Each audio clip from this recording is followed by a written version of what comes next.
live on Channel 5. This is the 5 o'clock news with Roy Weisinger and Marlene McClinton. Jim Tillman with weather and Mark Giangreco with sports. The Channel 5 news at 5. John Cardinal O'Connor, Archbishop of New York, is at Lebanon now, hoping to negotiate the release of those hostages. And today he's meeting with religious and political leaders in an attempt to achieve a breakthrough. Marlene? The reunion is almost over tonight for Vietnam veterans reunited here in Chicago. Now, after the hellos and the successful parade, it's time to begin the goodbyes. Channel 5's Ray Suarez now joins us from the Vietnam Memorial at Grant Park. Ray? Since today is a nicer day than much of yesterday was, people are taking advantage of the presence of the moving wall here and coming down and looking at this moving memorial for Vietnam veterans. And also a lot of the vets who came to town for the Memorial Weekend have been saying unofficially to Chicagoans they meet, "Thank you very much, Chicago." But a lot of them who came here wanted to do a little more.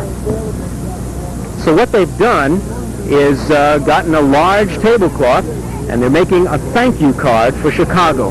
Vets have been signing up all day, a lot of them who came for one last look at the wall before heading home to the other parts of the country or other parts of the world that they came here from. And they've been signing up, putting little messages on the wall, on the card to thank people. Okay, and here's what it looks like. A thank you card for Chicago from the Vietnam vets who came here for this Memorial Weekend. It started all during last week with the wall, with memorial services, and then culminated Friday with the parade. But it isn't over yet. There are still thousands of people right behind me. And of course, all these signatures here on the thank you card for those of you, I'm sure, at home watching this. And one of the men who signed in on the thank you card for the Vietnam vets is Mike Manning, who's a former Marine who served in Vietnam from Springfield. Why is it that the vets need to say that extra thank you?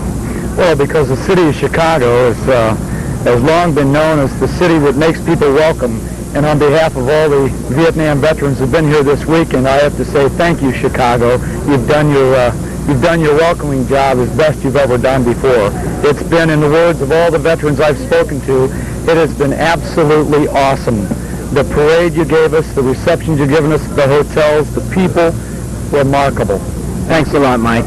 Reporting live from Grant Park, Ray Suarez, Channel 5 News.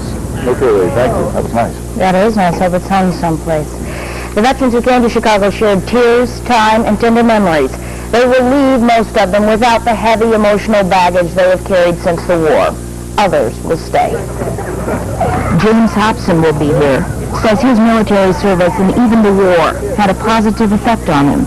I was a warrior before I went in, and I'm a warrior, was a warrior when I went to Vietnam, and I'm a warrior now, in a sense, because I'm trying to help these young people out here at Kiwanis Park and in the Rogers Park community in general.